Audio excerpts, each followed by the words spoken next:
For this new episode of Wisdom Personified, Conversations with Dudu Msomi, I am speaking to Farayi Mangwende. She is Group Marketing and Strategy Executive in First Mutual Holdings in Zimbabwe. She holds a master's degree in Public Communications and Public Relations from the University of Westminster in the UK. I first met Farayi in 2010 in the US, where we were nominated as 35 emerging women leaders from various parts of the world to participate in the Fortune US State Department Global Women Mentoring Program, where we were matched with women and CEOs of Fortune 500 companies to be our mentors over a 4-week period. Hello, how are you, Farayi? I'm fine, thanks, Dudu. How are you? Oh, I'm so sad that you couldn't make it to South Africa for this recording. I'm heartbroken. Yeah. I'm looking forward to some retail therapy, but it is what it is. Yeah, but thank goodness for technology. All right. Yeah, so you grew up in Zimbabwe, did you? Can you tell me a bit about your upbringing? What were your most treasured memories as a child? And do you have siblings? Yes, I have.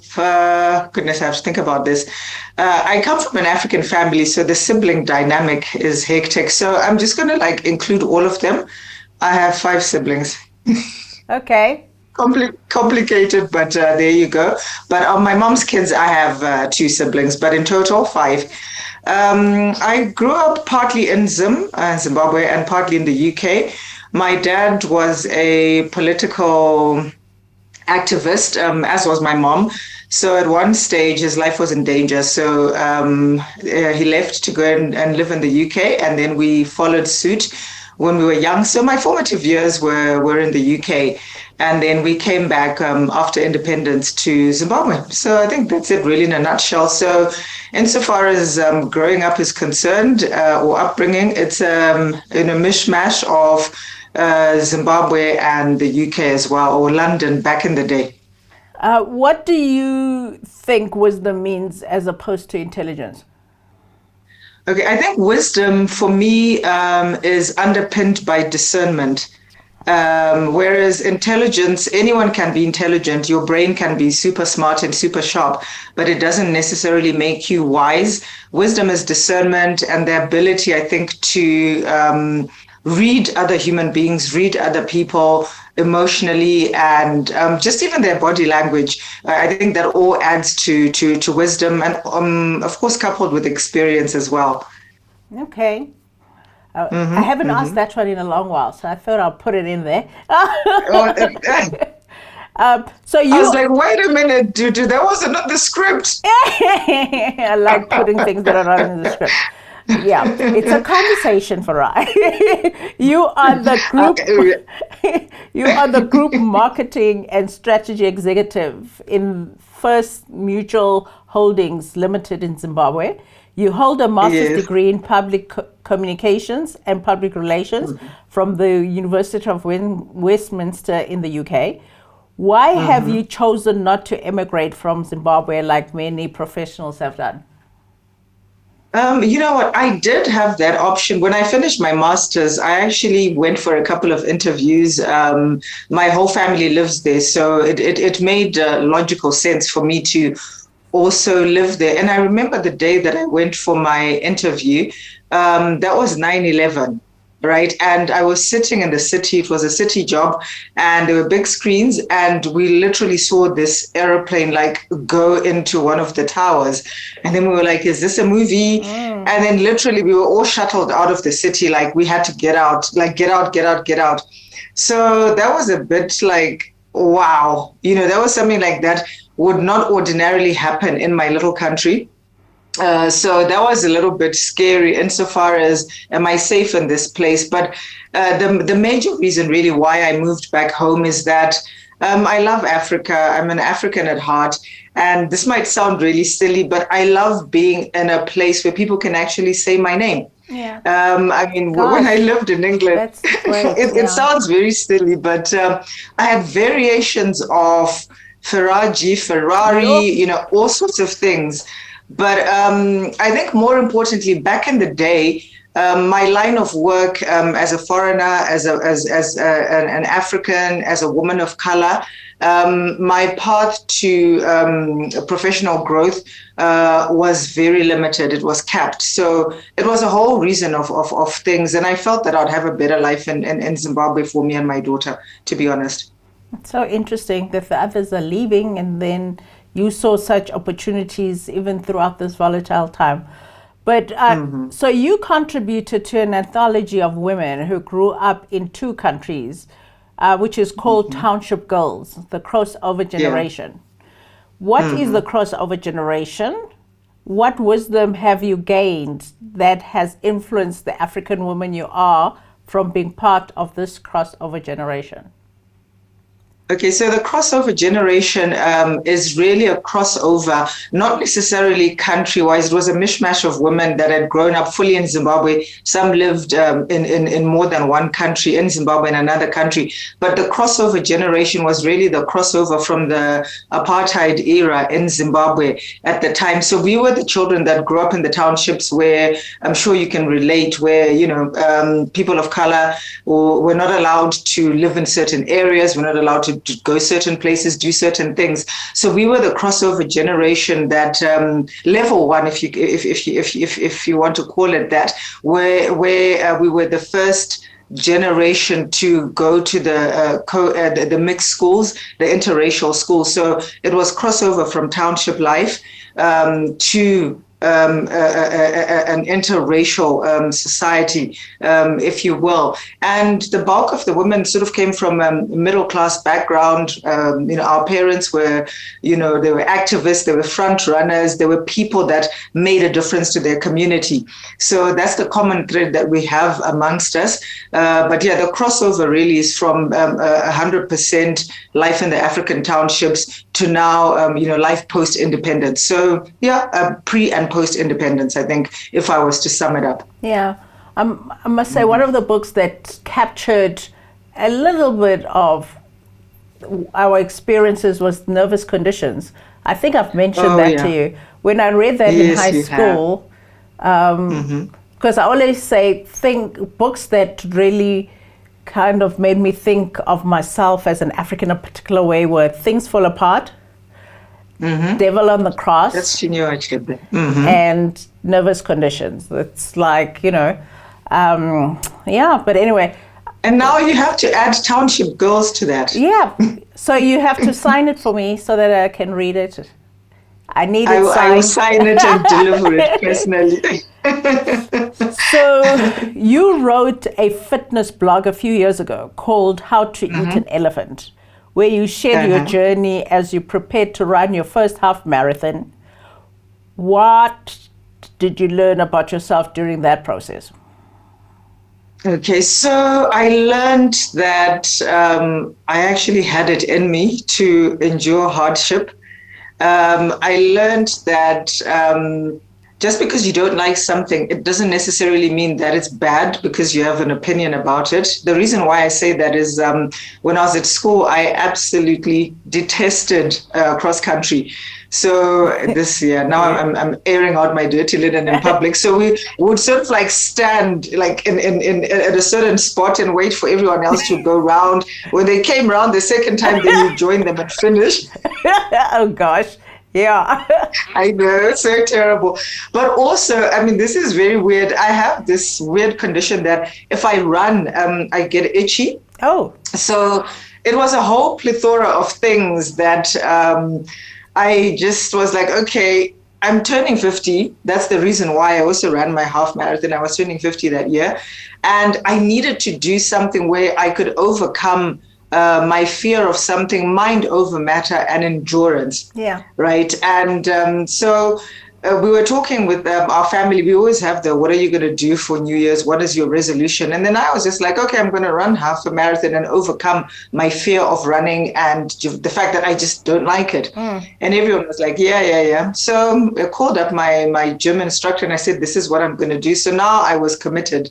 And one thing that also pushed me was my dad always used to say, I'll try and translate it into English. It might lose meaning a little bit, but he always used to say, how can you be overcome or beaten by something that doesn't talk, that can't talk back at you? You know, in short, it makes sense. But anyway, that's it makes the perfect sense even in English. That's how come I decided to do it. So it was literally the landmark thing that I was going to do to mark my half a century on Earth. Wow. So yeah, that's how we did that. It. Yeah, we were following that journey. I did. Yeah. It was the most amazing feeling because I think, you read the blog, but it like kilometer number 18, I was done. I was like so done. Like I couldn't do it anymore. Literally my hip came out of place where it felt like that. That's a bit of an exaggeration, but my hip just started to hurt. And there was this ambulance, you know, when you do those races, there's always an ambulance that runs along. And the temptation to get in was so big. But then on my playlist, one of my favorite singers, Oliver Mtukudzi, there's this song. It's called Basanda Pedza. So it basically says, look, I've done what I set out to do. And literally that was it. And I was like, but I've only got 3Ks and why am I not finishing what I set out to do? And literally that was it. Yeah. That was the push that I got to finish. Yeah. Yeah. No, it's always, I mean, I remember one time I joined this walk. I'm that kind of person who, the day I decide to do something, I don't train. The day I decide to do something, I do it. You just do it. But there are times where you don't do 10Ks when you have not trained for it. It's just not. Yeah. And then they go around, because now you one of the last people at the back, and they go around trying to collect. I was like, I'm not going into that van. No, I'm not going. I pulled myself. I don't know. You know, like you can't walk anymore. But I'm like, I'm gonna get there. I don't know where it comes from. Sometimes I should just run consistently instead of just doing it once a year. I hear you, but I think what I think is amazing though is how human beings, how we have it in us to dig deep when it matters. We dig deep. Yeah. So, and if you allow yourself to, no matter how painful it is. What wisdom have you learned about humanity that has been illuminated by the prolonged crisis in Zimbabwe? What keeps you hopeful? Okay, so a couple of things. The first one, okay, I'm a believer. I'm a Christian. So the first thing I always say that there's the truth and then there are facts, right? Sometimes it's a bit of is it oxymoron? Is that the correct thing? I'm not sure. But anyway, so there's the truth and then there are facts. And depending on your belief system, the truth is, or the facts are, okay, there's hyperinflation, there's everything going wrong. Let's say for me, it's the third time in one lifetime. I'm not pleased. Let's not even go into that. That's a whole other conversation. Yeah. But the truth for me is, what does the word of God says? He says, I'll never leave you nor forsake you. He says that I will provide for you. So in my case, that is what has kept me going from a personal perspective. Right. And when I look at the things that have happened and how things have just sort of aligned, I have never lacked, to be honest. I've had opportunities even amidst the drama, as I call it. There's been transfer of wealth. Right. I mean, what do I mean by that? So I remember my first house, my first experience with hyperinflation. When I eventually got to clear it, it was literally like this much money. You know what I mean? So for me, that's transfer of wealth. That's a truth. So I now have an asset, right? The facts say that there's hyperinflation. You can't do this. You can't do that. But the truth was there was transfer of wealth, and I got to own assets that ordinarily I would have spent a whole lifetime paying off mortgages. You know what I mean? So for me to do this has happened. I mean, and that garden. Yeah. Thank you. Thank you. Yeah, my safe place, my sanctuary. So, yeah, so that for me is what I determine truth, right? And also the thing is, it's home, Juju. When all is said and done, I can move to South Africa. My mom was South African. I can go and live in England. I'm able to live there. I could maybe even go and live in the US or wherever. But um, it's this is the place that I call home. This is the place that I have peace. So I think it would take like a lot for me to move. And also, I feel that being here, I'm able to impact the youth. I'm very passionate about mentoring young children. I'm able to impact in a certain sort of way. And also choose your heart. You know what I mean? Do I want to go and live in England in a small place and maybe be working a job that I really shouldn't, that may be below what I think I should be doing? And also like weather that's not great. Or do I want to be a foreigner in another country? You have to choose your heart. Yeah. So I guess this is choosing my heart. Your heart. And you saw yeah. I always say Zimbabweans are going to teach us so much about risk management when all is said and done. In just books to be written, books waiting right there. Yeah, precisely. What do you think your unique value proposition is? If you are not here tomorrow, what would we miss about you? You'd miss my smile. Yeah. No, I have the ability, I think, to celebrate other people. You know how human beings, if things aren't going well for you, people find it difficult to celebrate other people if their things are going on well for them. So I think I that's something that I believe my community around me would miss. I think that I'm a very helpful person. I love to see people be the best version of themselves and help them to get there. So that's something that gives me so much joy. So I believe my community and my family would miss that as well. Yeah. And of course, my amazing personality. How could we miss that? Indeed. Actually, the first time we met, I didn't know if we'll get on. There was a time where I thought, and usually I'm not, I don't think there are people I dislike in this world. So when I meet somebody, it's either we like best friends or we just exist in the same place. Okay. So at first I thought, okay. So, but I was just surprised how much I became very fond of you, and it was an interesting evolution. Mad love right back at you. I remember our first encounter when you wrote to me. We didn't know each other, but I think you knew my former boss, and you're like, Farayi, on that the Vital Voices program, and you're like, why aren't you responding to emails? And it turned out that they had my email address wrong, and I was just like, wow, this is such an amazing human being that. Out of this group of 33 people, she's seen that everyone else has responded and not this particular person. So for me, I was like, wow, she has an amazing spirit. And I mean, that was just such a kind thing to do, because I think the day that you got in touch, I literally had a day left and I was going to be excluded from the program. So yeah. That's what drew me to you, that you were a kind and considerate person, that you care about other people. Yeah, thank you. I try and be awake, just to be awake in the world and see how life is impacting other people, you know. True. Anyway, true. So I'm glad you were able to come. The sad part is, what did you losing your mother teach you about living? Because I know you loved and you were so close to your mom. Yeah, that's a very emotional kind of question. But what did it teach me about living?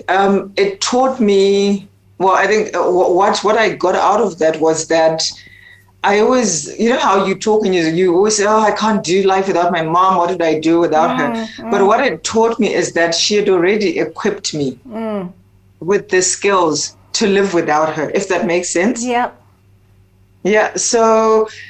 It also taught me that when you've been given a legacy, or in like what my mom did, in an amazing parent, she was like a front runner in a very quiet sort of way. What it taught me was that you need to really embrace life and live your best life, if that makes sense. Yeah. I think it's unfair to God, to yourself, to people around you. If you've had an amazing upbringing, you've been given and taught so much, and just because that person is not there, yes, you have a season of mourning, but you need to take the wisdom and the lessons that they've given you and give to the next generation and give to people around you. So I think, that would sum up, without sort of, getting weepy and all the other things. But I think that would that would sum up the lesson, if you will. Yeah, that's beautiful. And now you are a young grandma. I mean, you were not many 50-year-old something grandmas get happy about being made grandma so young. But what wisdom are you eager to share with your granddaughter? Okay. Well, I have to wax lyrical a little bit about her before I answer that question. I got to see the next generation. I'm like, wow, you know how we pray. And I used to pray and say, Lord, give me long life that I would see the next generation. And then I saw the next generation and I was like, wow, oh my gosh, kind of wow.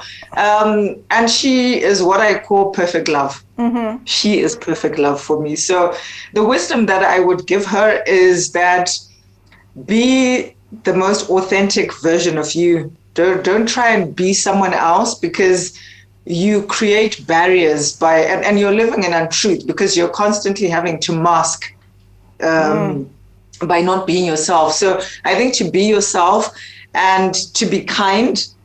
Kindness, I think, is just one of the most amazing things. And also, if you have it in you to help someone, irrespective of how small it is, help that person. Yeah. You're the answer to someone's prayer. So those are my three big things. And of course, live your best life and don't hurt other people intentionally. Yeah. Those are good lessons, even for us at our age, to learn. What is the most daring thing you have done in life so far, and what was the motive for doing it? Okay, so I have an inordinate fear for heights. You have no idea. We went to Disneyland and I'm that person that sat in, the teapot rides. Mm-hmm. Yeah, I'm the one that was in the teapot ride and everyone else was doing crazy things. I do not like heights at all. So it was so weird. The December, my mom passed on in April. So the December before she passed on, we went to Vic Falls. And I was like, you know what? I'm going to overcome my fear of heights. Oh my God. And I did. I know it wasn't a bungee jump. I did the gorge swing across the Zambezi River. Okay. I think that was more frightening because with a gorge swing, you push yourself off. So you're basically telling yourself that, okay, this is it, we're dying. And you are actively pushing yourself off this platform. Oh my gosh, that's all I can say. I thought I died in the first 10 seconds, which it felt like 10 hours. Yeah. But once we sort of went across and then we were in this gorge and you see the water beneath and this gorge on either side, and it was just still, Dudu. Wow. It was still. It was quiet. And there's this verse in the Bible that says, be still and know that I'm God. Mm-hmm. Oh, that was it for me. Yeah. And then I was like, wow. Yeah. So overcoming that fear and that was the most daring thing for me anyway. And just the peace and the beauty and the stillness that I experienced. Wow. I couldn't even put that in words. Yeah. That sounds, no, I thought you were going to say bungee jump. I went there and I was like, that's a lot. I was like, not today. No, thanks. That's head first. You couldn't give me, no, we're not trying to do that. What is the most perfect day for you? What would be happening in that perfect day? Goodness. Before my granddaughter was born, my perfect day would literally just be to sit on the beach and read a book. You know how the water is just so calming, and just watch the water. I have this thing about water. Read a good book. I don't drink much, but just my favorite drink that I do, my go-to is a pina colada. Mm-hmm. And just to be having that, sitting on the beach and just being still and watching that water and being connected with the universe, as it were. I love being still because my life is very hectic. It's a bit like a hamster. So that for me would be a perfect day. But that was my ideal perfect day. But now I think just hanging out with my grandchild, when she looks at me, her whole face just lights Lights up. up. I firmly believe I'm her favorite human being. So, Yeah. I used to say that about Dad. His face used to light up whenever I walked in the room. Literally. yeah, so her face, yeah. So that for me is a perfect day. That and the cutest part of that perfect day is like the bedtime, bath time routine. Like when you're done, she just puts like her little head on my chest and Oh. so trusting in that it is well. Yeah. That's just amazing. Yeah, so that's my perfect day at the moment. Oh, I don't know what's gonna beat that, but that's my perfect day. those little joys. What trait do Yes. you admire most in others that you do not have? And why do you admire that trait?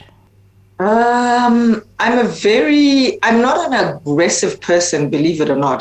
Like, there are those people that are very outgoing and let's go and do this and they're just fearless. They literally just go and do it and think about the consequences later. So that's very high risk, high return, depending on the situation. I over process things. So I'm not that person that would just let's just go and do this. I process things. I like order. I like, okay, we're going to do 1, 2, 3. I like my lists. I like predictability. So I think that sometimes in life you can miss out on opportunities or crazy experiences because you over process things. So yeah, it's something that I would like to be part of me going forward, because I think that there's some opportunities that literally come once in a lifetime, and if you're going to over process them, you're going to miss the moment. Yeah, we need a balance there. It's always the tough one. We Yeah, almost coming to the true. end because you and I can chat and chat and chat. Right. What is the most awkward experience that you've been through, but which made you a better Wow. human being in hindsight?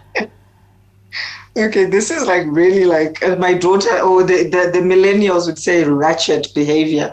But what I did. So, okay, it was to do with the romantic relationship. And for me, like, I was so done. I literally was so done. But just the courage to say, I can't do this. I'm so glad I'm like this age now because I don't have that problem anymore. But at the time, so I was talking to my friend and I was like, "Ugh, I can't stand this. Like, I just can't do this anymore. Can you believe that he's showed up at my door? No, no, no, no, no." And then I sent the message to that person instead of my friend. Ooh. Oh That, dear. That was the every universe. time, like even thinking about it now, I want to die. Yeah. It was literally the most awful thing Oh my that, gosh. yeah, that was the worst. And the lesson out of that, it gave me the courage to, with anyone, if I'm not feeling the situation or you or a circumstance, I will tell you Yeah, directly. nicely. Yeah. I would say, you know what, this isn't working for me. It's probably hard for you to hear, whichever words come up. But I've learned that, you know what, I would want someone to be kind to me and tell me that, Yeah. this is not working, as opposed to. So yeah, that was that's a note to young Farayi. Never do that again. It's a note to any human being. Just do not, when you have an issue with somebody, Yeah. be direct. Do not get other people Just involved tell. because the universe guides the information towards the right person. And it did, and I'm still trying to get over it. Like, this happened like so many years ago, but every time I think about it, it's so like Yeah. Yeah. cringe. But Yeah. not my finest moment, but I've definitely learned something out of it, and I've never done it again, and will never do it again. What is still on your bucket list to do? Now that I sort of realize that I don't die if I do do things that involve heights, I would love to go hang gliding or Okay. parachute jumping. That will be fun. Okay. So Should we I do would- that I in would- the next? Well, when you come to the next reunion, that will be nice. That would be nice, but give me time, girl. Give me time. So, and then in closing, before we do the last one, what legacy do you want to leave in the world? That I left my own environment with the people that interacted with me in a better state than I found them. Like I said earlier, mentoring is my one big thing. I love mentoring, so I do it informally. With quite a number of people. And my big thing in life is that from our interaction, if I was mentoring you, did I give you the wings to fly? Did I equip you with the wings to fly? So I think that's kind of like my big thing. And if I was not mentoring you, did our interaction leave you in a better place than when I found you? Whether it's a friend, it's work, it's strategy, I think that's me in a nutshell. Yeah, we are connected in that sense. I'm launching, because it's been unstructured so long, this mentorship I've been doing all my life. I'm formally launching Busara Leadership Mentoring Journey. So fantastic. Yeah, so I'm looking forward to it. I've had requests for so many years, and so now I'm formally doing it. You know what? You've inspired me. Yes, formally do it. So in wrapping up, what wisdom would you like to leave us with?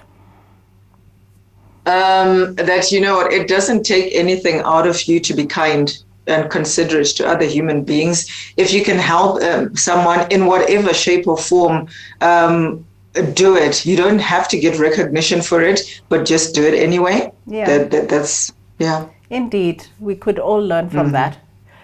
And just share more, it's like, I always think, so you have all these billions sitting there, or millions sitting there, and there are people in need around you. What is so difficult by, just doing things, even if the government is supposed to do them, but if you have the ability, just do. I struggle with that as a human being, I must say. Anyway, but thank you so much for the time, my friend. I hope we see you on our shores sometime soon. Definitely. As soon as I've packed off my story, you'll definitely see me. You'll definitely see me. Perfect. There we are, folks. Hope you have enjoyed this conversation and found it insightful, as I always do when I have conversations with Farayi. Thank you for making time for this episode of Wisdom Personified Conversations with Dudu Msomi. Please like and subscribe to our channel. Click on the bell notification to be informed when our next episode is available. Wisdom Personified Conversations with Dudu Msomi is also now available on Facebook Watch, Apple and Google Podcasts, as well as Spotify. Enjoy the wisdom journey.